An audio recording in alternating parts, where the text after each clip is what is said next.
जी, अस्सलाम वालेकुम। आज इस वीडियो के अंदर हम ये डिस्कस करेंगे कि हमारा जो दराज़ का सेलर सेंटर होगा वो हमें नज़र किस तरीके से आता है और हम उसके अंदर किन-किन चीज़ों से फ़ायदा ले सकते हैं, उसके अंदर जितनी भी फ़ंक्शनैलिटी है उसको हम किस तरीके से अंडरस्टैंड कर सकेंगे। तो आज का हमारा जो टॉपिक होगा वो दराज़ के सेलर सेंटर इंट्रोडक्शन से होगा, जिसके अंदर हम ये सीखेंगे कि दराज़ का जो सेलर सेंटर होता है वो नज़र कैसा आता है और उसके अंदर कौन-कौन से फंक्शंस होते हैं जिसको और उसको किस टाइम के ऊपर हम कौन से फंक्शन के साथ हम कौन-सा काम कर सकते हैं। तो सबसे पहले आपको जो नज़र आता है दराज़ के अंदर डैशबोर्ड, जो दराज़ का सेलर सेंटर डैशबोर्ड होता है, जिसके एंड से आप अपने पूरे बिज़नेस को जो है ना, अपने क्लाइंट के बिज़नेस को आप मैनेज करेंगे। तो बिज़नेस के अकाउंट को मैनेज करने के लिए बहुत ज़रूरी है कि सबसे पहले आपको ये पता हो कि सेलर सेंटर के अंदर कौन-कौन सी चीज़ों का आपने ख़ास ख़याल रखना है और किस फंक्शन को आपने किस टाइम के ऊपर आपने यूज़ करना होता है। तो दराज़ का जो सेलर सेंटर है वो इस तरीके से जो है वो आपको नज़र आता है और इसके हर फंक्शन को हम अलग-अलग करके इसको भी हम समझते हैं। सबसे पहले दराज़ के अंदर जो आपको टैब नज़र आता है, जो फंक्शन नज़र आता है वो आता है परफ़ॉर्मेंस का, ठीक है? इस टैब के अंदर दराज़ आपको आपकी सारी जो परफ़ॉर्मेंस होती है वो यहाँ पे आपको शो कर रहा होता है। वो आपको शो कर रहा होता है इसके ऑर्डर्स, ठीक है? आपका जो शिपमेंट टाइम है वो कितने परसेंट है और यहाँ पे दराज़ ये कहता है कि हमारे अकॉर्डिंग जो गुड सेलर होता है, जो बेस्ट सेलर होता है, उसकी अगर सेलर रेटिंग 90 से ऊपर है, 90 से ऊपर है, तो इसका मतलब ये है कि वो हमारी नज़र के अंदर एक अच्छा सेलर या उसकी एक अच्छी रेटिंग समझी जाएगी, ठीक है? तो जब आप यहाँ पे इसको क्लिक करेंगे तो ऊपर जितनी भी इंस्ट्रक्शन होगी वो आपको इसके बारे में सारा गाइड कर देगा। तो दराज़ के अकॉर्डिंग अगर आपकी जो सेलर शिप ऑन टाइम जो से रेटिंग कह रहा हूँ, sorry for that, ship on time यानी कि आपका जो प्रोडक्ट है वो शिप ऑन टाइम हुआ है, यानी कि वो जल्दी शिप हुआ है कस्टमर को।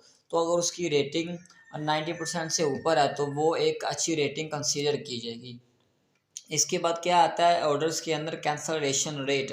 कैंसलेशन रेट क्या होता है? कैंसलेशन रेट उस चीज़ को कहते हैं कि जब कोई बायर या जब कोई कस्टमर आपके प्रोडक्ट के ऊपर आता है और वो आपकी प्रोडक्ट को कैंसिल कर देता है, यानी कि वो पहले वो ऑर्डर करता है लेकिन ऑर्डर करने के बाद उसको कैंसिल कर देता है, तो उसका कैंसलेशन रेट जो है वो यहाँ पे नज़र आता है। और दराज ये कहता है कि आपका जो कैंसलेशन रेट है वो 1% से नीचे हो तो ये अच्छी बात है, ठीक है? यानी कि आपका जो अकाउंट होगा वो हेल्थी होगा अगर उसकी जो कैंसलेशन रेट है वो 1% से नीचे हो।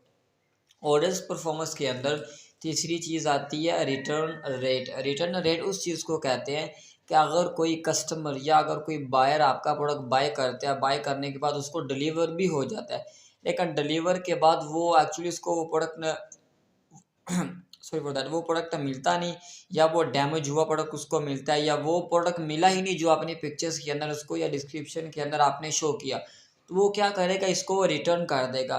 तो यहाँ पे रिटर्न जो है वो उसका शो हो रहा है, जैसे कि रेड लाइन के रेड डिजिट के अंदर वो आपको शो कर रहा है कि यहाँ पे इसका जो रिटर्न रेट है वो 3.5 है। ये आपको ओवरऑल बताता है, ठीक है? और दराज के जो दराज हमें जो प्रेफर करता है वो ये करता है कि आपका जो रिटर्न रेट है वो 1% से नीचे हो तो फिर ठीक है। इसके बाद परफॉर्मेंस टैब के अंदर आ जाता है जी रेटिंग का हिस्सा। रेटिंग में पहली चीज़ आती है positive seller rating. Positive seller rating किस चीज़ को कहते हैं कि आपके जितने भी आपके स्टोर के ऊपर जो बायर होता है, जब कोई आपकी प्रोडक्ट बाय करता है, बाय करने के बाद वो टैक्स या स्टार की सूरत में आपको रेटिंग देता है। आप उस रेटिंग का जो एवरेज परसेंटेज होता है ना पॉजिटिव सेलर रेटिंग का, वो यहाँ पे आपको शो करता है। और दराज ये कहता है कि अगर आपका सेलर रेटिंग 70% से ऊपर है तो ये गुड है, अगर वो 30% से नीचे रहे तो वो पुअर है, ठीक है? आप जब इसके ऊपर आप एरो लेके जाएंगे अपना माउस तो ऊपर सारी इंस्ट्रक्शन भी आपको वो शो कर देगा। रेटिंग के अंदर दूसरी चीज़ आ जाती है प्रोडक्ट रेटिंग, ठीक है? जो इसके ऊपर जो दो चीज़ें हैं, जो है पॉजिटिव सेलर रेटिंग ये अलग चीज़ है, प्रोडक्ट रेटिंग ये अलग अलग चीज़ है। जो ये पॉजिटिव सेलर रेटिंग है ये ओवरऑल होती है पूरे अकाउंट की, पूरी प्रोडक्ट की। लेकिन जो होती ना प्रोडक्ट रेटिंग ये जस्ट प्रोडक्ट की होती है, जो आपको एवरेज निकाल के यहाँ पे बताती है कि आपके जो प्रोडक्ट रेटिंग आपके ऊपर बायर ने या कस्टमर ने रिव्यूज़ डाले हैं उसकी एवरेज कितनी बनती है। और दराज की नज़र में अगर वो 4 पॉइंट से प्लस है तो वो गुड है। तीसरे नंबर के ऊपर जो रेटिंग के अंदर आपको मिलेगा फंक्शन, वो मिलेगा रिस्पॉन्स रेट। रिस्पॉन्स रेट किस चीज़ को कहते हैं? टैक्स इधर इनबॉक्स के अंदर आपको कस्टमर जो होते हैं ना, वो आपसे क्वेश्चन पूछते हैं आपकी प्रोडक्ट से रिलेटेड। तो आप जितना जल्दी उनको जो है ना रिस्पॉन्स देंगे, जितना जल्दी आप उनको आंसर देंगे, इस तरीके से फॉर एग्जांपल ये वाला जो है, वो एक कस्टमर है, वो मुझसे ये इसके प्रोडक्ट के बारे में पूछ रहा है, ये उसने क्वेश्चन किया तो यहाँ पे मैंने इसको आंसर दे दिया। तो ये सारी जो परफॉर्मेंस होती है वो आपको जो दराज होता है वो परफॉर्मेंस टैब के अंदर और रेटिंग में यहाँ पे शो कर रहा होता है कि आपका जो रिस्पॉन्स रेट है वो कितना है। दराज की नज़र में अगर आप 30 मिनट के अंदर यानी आधे घंटे के अंदर उनको रिस्पॉन्स कर देते हैं तो आपकी जो रेटिंग होगी वो गुड कंसीडर की जाएगी अकॉर्डिंग टू दराज पॉलिसी। इसके बाद लास्ट पे ऑप्शन आता है रिस्पॉन्स टाइम, मिनट, यानी कि आपने कितने मिनट्स के अंदर उनको जो है रिस्पॉन्स किया। यहाँ पे 64 यानी 64.60 मिनट आ रहा है कि आपने इस टाइम के अंदर उनको रिस्पॉन्स किया। तो अगर आपका जो रिस्पॉन्स रेट है वो 30 मिनट से कम है, यानी कि आप 30 मिनट के अंदर अंदर उनको रिस्पॉन्स कर देते हैं, उनके जो क्वेश्चन है या क्यूरीज उनको सोल्व कर देते हैं, तो यहाँ पे जो है ना आप एक गुड सेलर समझे जाएंगे। ये परफॉर्मेंस का टाइप हमने डिस्कस किया। इसके बाद जाता है ऑपरेशंस के अंदर। ऑपरेशंस के अंदर यहाँ पे जो होती है ना रिजेक्टेड प्रोडक्ट यहाँ पे आपको शो हो रही होती है, जो किसी रीज़न की वजह से यहाँ पे रिजेक्ट हो जाती है। इसके बाद आपको शो हो रहा होता है अप्रूवल प्रोडक्ट्स। ठीक है, यहाँ पे आपने जो भी प्रोडक्ट आपने दराज के ऊपर आप अपलोड करते हैं वो यहाँ पे आपको शो हो जाती है कि आपने कितनी प्रोडक्ट आपकी अप्रूवल हो चुकी है। यहाँ पे शो होनी हुई इसका मतलब ये नहीं है कि इसके ऊपर प्रोडक्ट अप्रूवल नहीं है। जब आप न्यू प्रोडक्ट का करते हैं ना, इसके ऊपर अपलोड लॉन्च करते हैं, तो उसका टैब कुछ 2 से 3 दिन तक यहाँ पे शो हो रहा था कि आपने कितनी प्रोडक्ट्स आपकी जो है वो अप्रूवड होगी। ठीक है, इसके अंदर आती है rejected product, miss product images. वो यहाँ पे शो कर रहा होता है कि आपने ऐसी प्रोडक्ट जो इसके ऊपर अपलोड की जिसके ऊपर उसकी इमेजेस नहीं थी, तो यहाँ पे रिजेक्ट करके यहाँ पे उसकी नंबर वो आपको बता देगा। इसके बाद आती है पेंडिंग प्रोडक्ट्स, यानी कि जो सी प्रोडक्ट आप अपलोड करते हैं दराज के ऊपर वो क्यूसी में रहती है, यानी क्यूसी मीन क्वालिटी चेक के अंदर रहती है 3 से 4 दिन के अंदर। तो 3 से 4 दिन की उसकी क्वालिटी चेक होती है, तब तक वो यहाँ पे आपको शो हो रही होती है। इसके बाद टैब नीचे आ जाता है पेंडिंग ऑर्डर्स। यहाँ पे आपको ऑर्डर्स शो हो रहे होते हैं कि कस्टमर जो है वो कितने ऑर्डर्स कस्टमर के कितने ऑर्डर्स जो है वो आपकी साइट के ऊपर पेंडिंग है। तो यहाँ पे वो आपको टोटल बताता है और यहाँ पे ये बताता है कि 24 आवर से ज़्यादा कितने ऑर्डर्स जो है वो यहाँ पे शो करता है, और जो है 12 से 24 आवर्स में कितने ऑर्डर्स है वो यहाँ पे शो करेगा, और 12 घंटे से कम कितने ऑर्डर्स है वो यहाँ पे शो करेगा। ठीक है, ये ऑपरेशंस का इसके अंदर जो सारा फंक्शन है। इसके बाद आप नीचे आए हैं तो यहाँ पे आपको कैंपेन्स इवेंट्स नज़र आएंगे। कैंपेन्स इवेंट्स क्या होता है? कैंपेन इवेंट्स वो होते हैं जब आप न्यू सेलर्स होते हैं, आप प्रोडक्ट लॉन्च करते हैं, तो आप इनकी कैंपेन्स को ज्वाइन करते हैं, जैसा कि freedom to ship to shop. इस तरीके से ये मुख्तलिफ जो है अपनी साइट के ऊपर दराज कैंपेन इवेंट्स लेके आता है कि जिससे दराज अपने सेलर्स की एक हेल्प करता है कि वो अपनी जो है वो सेल वो उसको बूस्ट कर सकें। इसको किस तरीके से हम ज्वाइन करेंगे ये भी हम जब सीखेंगे ना रैंकिंग सेशन के अंदर, तो हम उसको इसके अंदर डिस्कस करेंगे।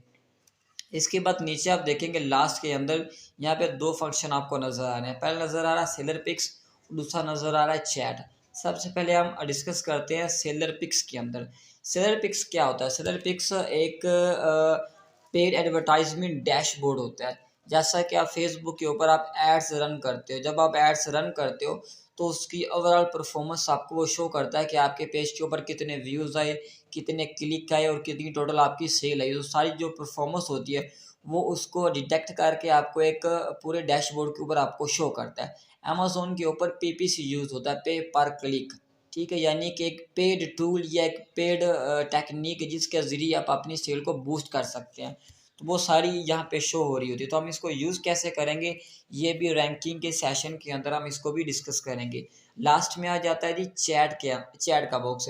चैट दरअसल वही चीज़ है जो आप अपने कस्टमर को रिस्पॉन्स करते हैं, तो उसकी ओवरऑल जितनी भी परफॉर्मेंस है ना वो यहाँ पे शो हो रही होती है। सबसे पहले आती है रिस्पॉन्स रेट, कि आपका रिस्पॉन्स रेट क्या है जो आप कस्टमर को जो है मैसेज पे उनको रिप्लाई करते हैं, उनकी क्वेरीज को आप सोल्व कर। इस बॉक्स के अंदर आपको वो सारी चीज़ें बताते हैं कि आपने रिस्पॉन्स टाइम आपका कितना 64.60 मिनट इसके अंदर आपने इसको रिस्पॉन्स किया, आपकी कन्वर्जेशन रेट। अच्छा, दो चीज़ें यहाँ पे आप समझ लें, कन्वर्जेशन रेट और कन्वर्जेशन रेट उस चीज़ को कहते हैं कि कितने लोगों ने आपको इनबॉक्स में मैसेज किया और उनमें से कितने लोगों ने उस चीज़ को ख़रीदा भी। फॉर एग्ज़ाम्पल, मेरी एक प्रोडक्ट है जी शूज़। अब शूज़ के बारे में 100 लोगों ने मुझे क्वेश्चन किए इनबॉक्स के अंदर आके। अब यहाँ पे ये भी शो हो रहा होगा कि ये 100 लोग थे जिन्होंने शूज़ के बारे में, उसकी क्वालिटी के बारे में क्वेरीज की, क्वेश्चन किए। अब उनमें से एक्चुअल कितने लोगों ने ख़रीदा। फॉर एग्ज़ाम्पल, 100 में से 50 लोगों ने ख़रीदा, तो मेरा कन्वर्जेशन रेट क्या होगा, 50%।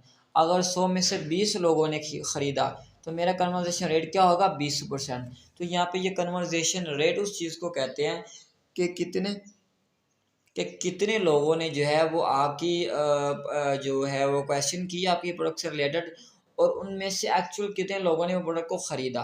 ठीक है, तो ये सेल्स एंड डैशबोर्ड का इंट्रोडक्शन था, जो कि सारा हमने इसके ऊपर ब्रीफली समझा। अब आ जाता है हम इसके फंक्शंस के ऊपर, जो आपको लेफ्ट हैंड साइड पे यहाँ पे नज़र आ रहे होंगे। सबसे पहला आपको फंक्शन नज़र आ रहा है प्रोडक्ट का।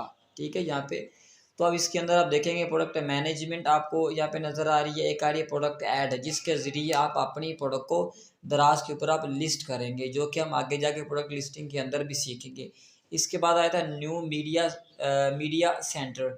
उसके बाद आया था मैनेज इमेजेस। उसके बाद आया था फुलफिलमेंट बाय दराज, जिसको हम FBD भी कहते हैं।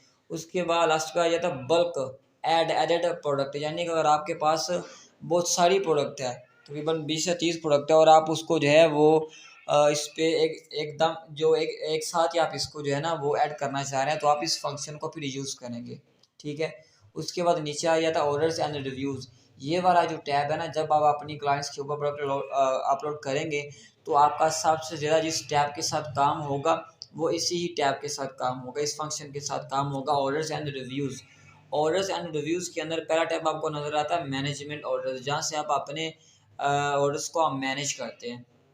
उसके बाद आपको ऑप्शन नज़र आएगा मैनेज रिव्यूज़। यहाँ पे आप अपने कस्टमर के रिव्यूज़ को मैनेज कर सकेंगे।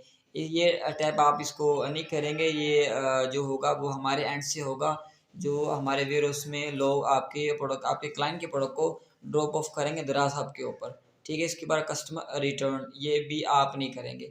इसके बाद तीसरा ऑप्शन आ जाता है कैंपेन्स का।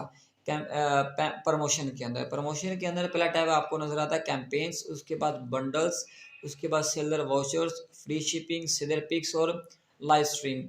ये सारी चीज़ें हम बारी बारी सीखेंगे रैंकिंग के अंदर, कि हम प्रमोशन को रैंकिंग के सेशन के अंदर किस तरीके से हम यूज़ कर सकते हैं फॉर अपनी जो है सेल को बूस्ट करने के लिए। उसके बाद ऑप्शन हमें नज़र आता है स्टोर डेकोरेशन, कि हम अपने स्टोर को डेकोरेट किस तरीके से करें। इस टैब के साथ आपका कोई काम नहीं होगा, क्योंकि आपके स्टोर को जो डेकोरेट करेगा वो ग्राफिक डिज़ाइनर, हमारा जो एक्सपर्ट होगा वो इसको करेगा। इसके बाद आता है ग्रोथ सेंटर, यहाँ पे आप इसकी पॉलिसी जो कंप्लेंट्स है वो यहाँ पे आप इसको जो है वो रीड कर सकते हैं। उसके बाद इसके साथ आपका कोई काम नहीं है सबसे। उसके बाद पहला काम सबसे ज़्यादा आपका ऑर्डर्स एंड रिव्यूज़ के साथ। उसके बाद दूसरे नंबर पे बिजनेस एडवाइज़र के साथ। बिजनेस एडवाइज़र के अंदर जो है ना, अभी हम जस्ट इंट्रोडक्शन इसका देख रहे हैं कि इसके अंदर चीज़ें होती क्या है। जब हम लास्ट पे जाएंगे ना मैनेजमेंट के अंदर, तो हम सारा ब्रीफली इसको समझेंगे कि हम इसको बारी बारी किस तरीके से हम इसको इस्तेमाल भी करेंगे। बिजनेस एडवाइज़र के अंदर मैं इसको ओपन भी कर देता हूँ। बिजनेस एडवाइज़र के अंदर आपको जो दराज होता है वो आपकी ओवरऑल परफॉर्मेंस जो होती है फाइनेंशियली भी, और आपकी जितनी भी ऑर्डर्स की होती है ना, वो सारी आपको परफॉर्मेंस यहाँ पे बता रहा होता है कि आपने पीछे, अगर मैं इसको मंथ में कन्वर्ट करूँ तो मैं कहूँगा कि जून के अंदर मुझे दराज ये कह रहा है कि आपकी जो परफॉर्मेंस है सेलिंग की वो इस तरीके से जो है ना वो रही। ठीक है, यहाँ तक। अच्छा, इसके बाद आती है फिनांस के अंदर जो है वो अकाउंट स्टेटमेंट आपकी शो होती है कि आपको कितना जो है वो पे और दराज की तरफ से काम मिलेगा। उसके बाद आ जाती है ऑर्डर ओवरव्यूज़, कि आपके ऑर्डर्स के ऊपर कितना आपको पे आउट आ रहा है। उसके बाद ट्रांजैक्शंस ओवरव्यूज़ आ जाते हैं। इसके बाद नीचे आ जाती है बड़ी इंटरेस्टिंग चीज़ है दराज यूनिवर्सिटी। दराज यूनिवर्सिटी के अंदर आप अपनी स्किल को मज़ीद इम्प्रूव कर सकते हैं। आप इनकी जो पॉलिसीज़ है वो आप रीड कर सकते हैं, आप अपने स्टोर के बारे में स्कोर हासिल कर सकते हैं। ठीक है, इसके बाद सेलर सपोर्ट, यहाँ पर भी आपका काम पड़ सकता है जब आपको किसी किस्म का कोई इशू क्रिएट होगा दराज की तरफ से, या आपको किसी चीज़ की समझ नहीं आ रही होगी, तो आप जो है इनसे हेल्प ले सकते हैं। आप स्टोर शॉप मैनेजमेंट सर्विसेज भी ले सकते हैं, आप इनको कॉन्टैक्ट भी कर सकते हैं। लेकिन सबसे ज़्यादा जो टैब यूज़ करेंगे वो हेल्प सेंटर का करेंगे। लेकिन कैसे करेंगे वो हम लास्ट में सीखेंगे जब हम अकाउंट मैनेजमेंट की तरफ जाएंगे। यहाँ तक जो है वो आप ये जो नीचे दो फंक्शन आपको नज़र आए इसको आपने नहीं छेड़ना, ठीक है। जस्ट मैंने आपको इंट्रोड्यूस करवाया कि इसके अंदर कौन कौन से फंक्शंस होते हैं और इसका क्या मायने होता है। लास्ट में जब हम जाएंगे उसके अंदर अकाउंट मैनेजमेंट के अंदर, तो उसके अंदर हम ब्रीफली इसको डिस्क्राइब करके मैं आपको बताऊंगा कि आप इसको किस वक्त पे कौन से फंक्शनों का भी यूज़ कर सकते हैं, ठीक है। अल्लाह हाफिज़।